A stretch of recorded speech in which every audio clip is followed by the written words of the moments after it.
Hello guys, நாம் இந்த வீடியோவில் பாண்டிச்சேரி ஹோம் கார்டு எக்ஸாமுக்கான 60 days ப்ரிப்ரேஷன் வீடியோ தான் பார்க்க போகிறோம். ஃபர்ஸ்ட் நம்ம என்ன சப்ஜெக்ட் பார்க்க போகிறோம்னா சயின்ஸ் பேஸ்டு எம்சிக்யூஸ் தான் பார்க்க போகிறோம். ஃபர்ஸ்ட் அதை கவர் பண்ணிவிட்டு நெக்ஸ்ட் நம்ம அடுத்த சப்ஜெக்ட்டுக்கு போகலாம்.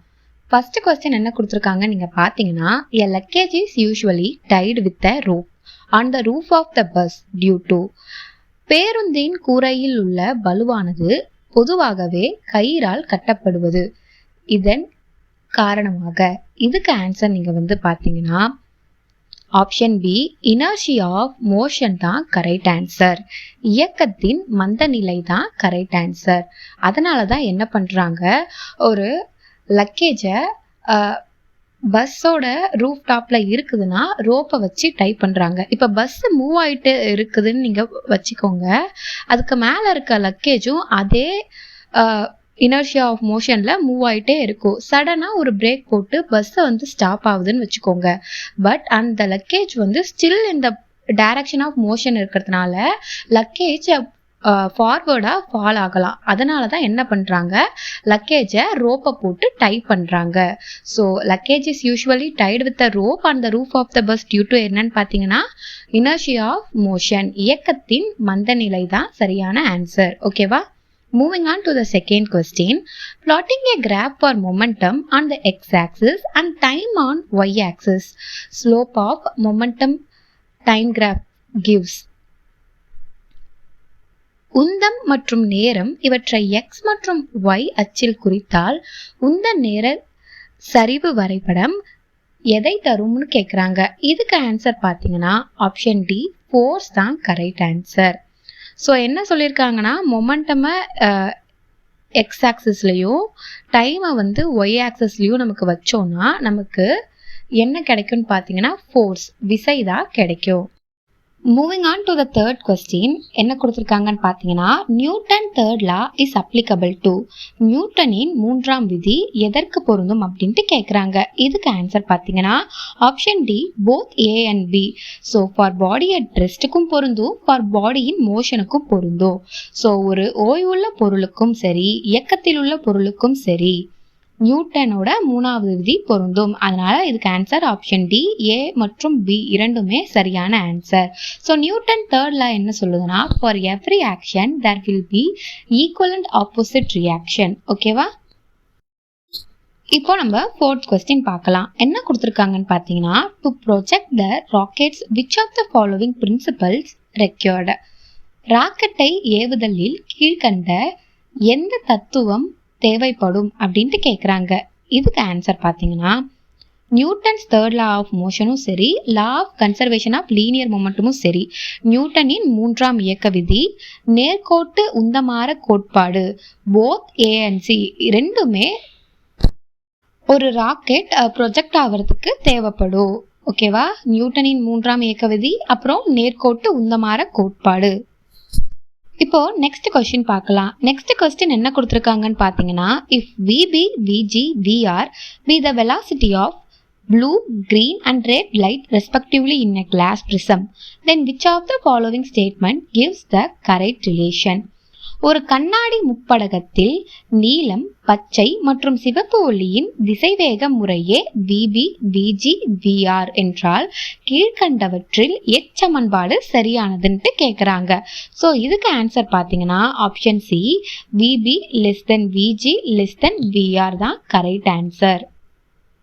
Moving on to the next question.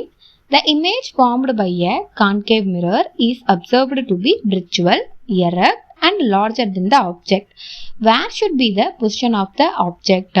ஒரு குழியாடியில் தோன்றும் பிம்பம் பார்ப்பதற்கு மெய்நிகர், நிமிர்ந்த மற்றும் பொருளை விட நீளமானதாக இருந்தால் பொருள் எங்கே இருக்கும் அப்படின்ட்டு கேட்குறாங்க.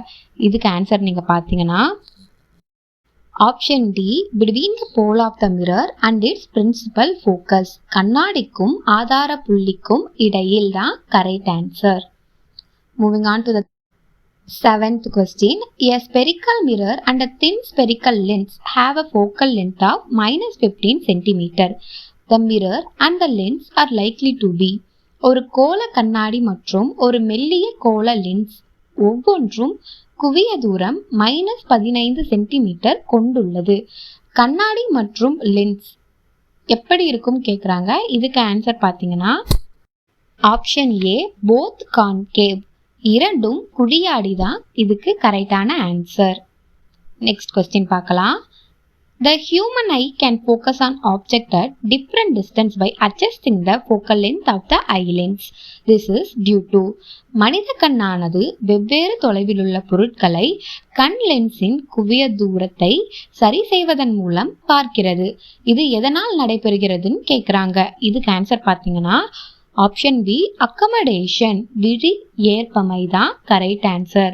ஸோ ஹியூமன் ஐ எப்படி டிஃப்ரெண்ட் ஆப்ஜெக்ட்ஸில் டிஃப்ரெண்ட் டிஸ்டன்ஸில் இருக்க ஆப்ஜெக்ட்ஸுக்கு ஃபோக்கஸ் பண்ண முடியும்னு பார்த்தீங்கன்னா அக்கமடேஷனால தான்.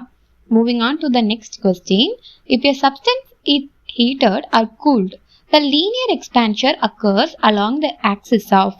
ஒரு பொருளை சூடாக்கினாலோ குளிர்வித்தாலோ நேரியல் விரிவாக்கம் எந்த அச்சில் நடைபெறுகிறதுன்னு கேட்குறாங்க. இதுக்கு ஆன்சர் பார்த்தீங்கன்னா option C both A and B.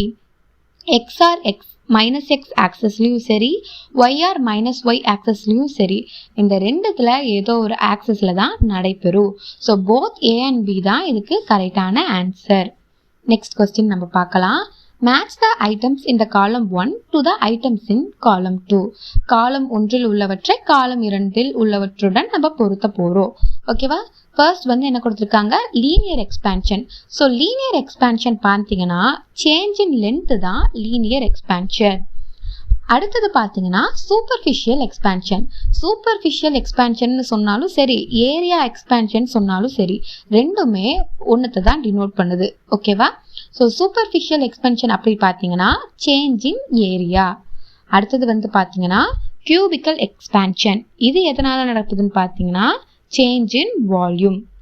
Heat டிரான்ஸ்ஃபர்மேஷன்னா என்னன்னு பார்த்தீங்கன்னா ஹாட் பாடியிலேருந்து கோல்டு பாடிக்கு டிரான்ஸ்ஃபர் ஆகும். அடுத்தது போல்ட்ஸ்மேன் கான்ஸ்டன்ட்ன்றது 1.31 × 10⁻⁻23 ஜூல் கிலோ. ஓகேவா? ஸோ இது பார்த்தீங்கன்னா நீள் வெப்ப பிரிவு எதுக்கு நடக்கும் அப்படின்ட்டு பார்த்தீங்கன்னா நீளத்தில் மாற்றம்.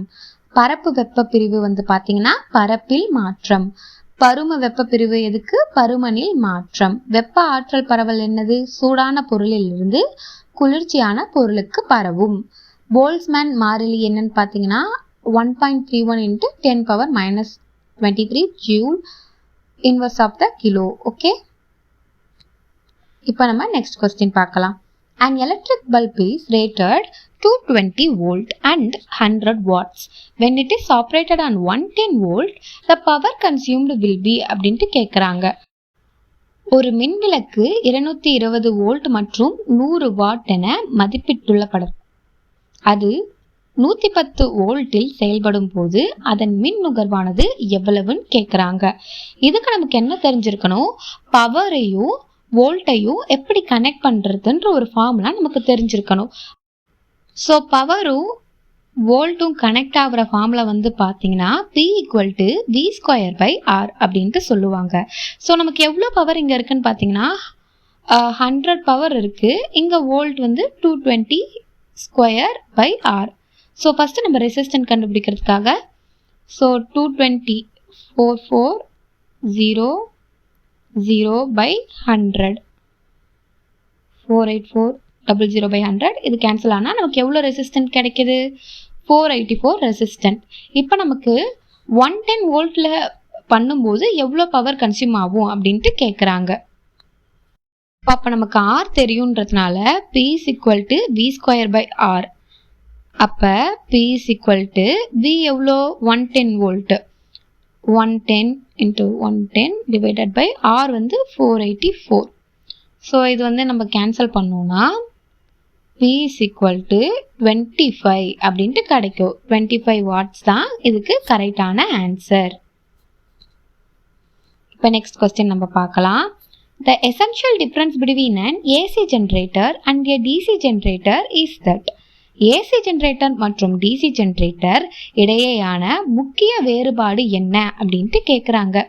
இதுக்கு ஆன்சர் பார்த்தீங்கன்னா option D AC generator has slip rings while DC generator has a commutator தான் கரெக்ட் ஆன்சர். ஸோ பார்த்தீங்கன்னா ஏசி ஜென்ரேட்டருக்கு ஸ்லிப் வளையங்கள் பெற்றிருக்கும் போது டிசி ஜென்ரேட்டர் கம்யூட்டேட்டர்களை பெற்றிருக்கும் தான் கரெக்ட் ஆன்சர். ஓகேவா? நெக்ஸ்ட் கொஸ்டின் இப்போ நம்ம பார்க்கலாம். The velocity of sound in a gaseous medium is 330 millisecond. If the pressure is increased 4 times without causing a change in the temperature, the velocity of sound in the gas. ஒரு வாயு ஊடகத்தில் ஒலியின் திசைவேகம் 330 மிசை centimetre வெப்பநிலையில் மாற்றம் செய்யாமல் அழுத்தத்தை 4 மடங்கு கூட்டினால் வாயுவில் ஒலியின் திசைவேகம் எவ்வளவு அப்படின்ட்டு கேட்குறாங்க. இதுக்கு ஆன்சர் பார்த்தீங்கன்னா ஆப்ஷன் ஏ 330 மில்லிசெகண்ட் தான் கரெக்ட். ஏன்னு பார்த்தீங்கன்னா ஸோ வெலாசிட்டி ஆஃப் சவுண்டில் ப்ரெஷர் எந்த ஒரு இம்பேக்டுமே கொடுக்காது. ஸோ ப்ரெஷரால் அங்கே வெலாசிட்டி சேஞ்ச் ஆக போகிறதில்ல. அதனால தான் இட் ரிமைன்ஸ் த சேம். இப்போ நம்ம நெக்ஸ்ட் கொஸ்டின் பார்க்கலாம். In which of the following no change in mass number of the daughter nuclei take place? பின்வரும் எந்த வினையில் சேய் உட்கருவின் நிறை மாறாமல் இருக்கும் அப்படின்ட்டு கேட்குறாங்க.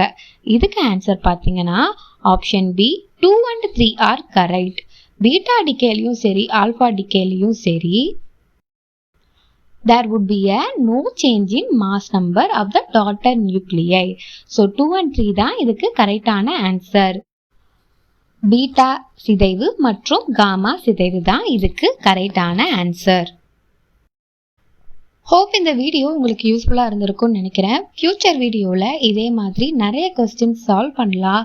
அண்ட் இந்த 60 டேஸ் ப்ரிப்ரேஷன் வீடியோவை கண்டிப்பாக பாருங்கள். இதை நீங்கள் ஒரு ரிவிஷன் வீடியோவாகவும் யூட்டிலைஸ் பண்ணிக்கலாம். இந்த வீடியோ பிடிச்சிருந்தா மறக்காமல் கவர்மெண்ட் எக்ஸாம் ப்ரிப்பேர் பண்ணுற உங்கள் ஃப்ரெண்ட்ஸ் அண்ட் ஃபேமிலி மெம்பர்ஸுக்கு சஜஸ்ட் பண்ணுங்கள்.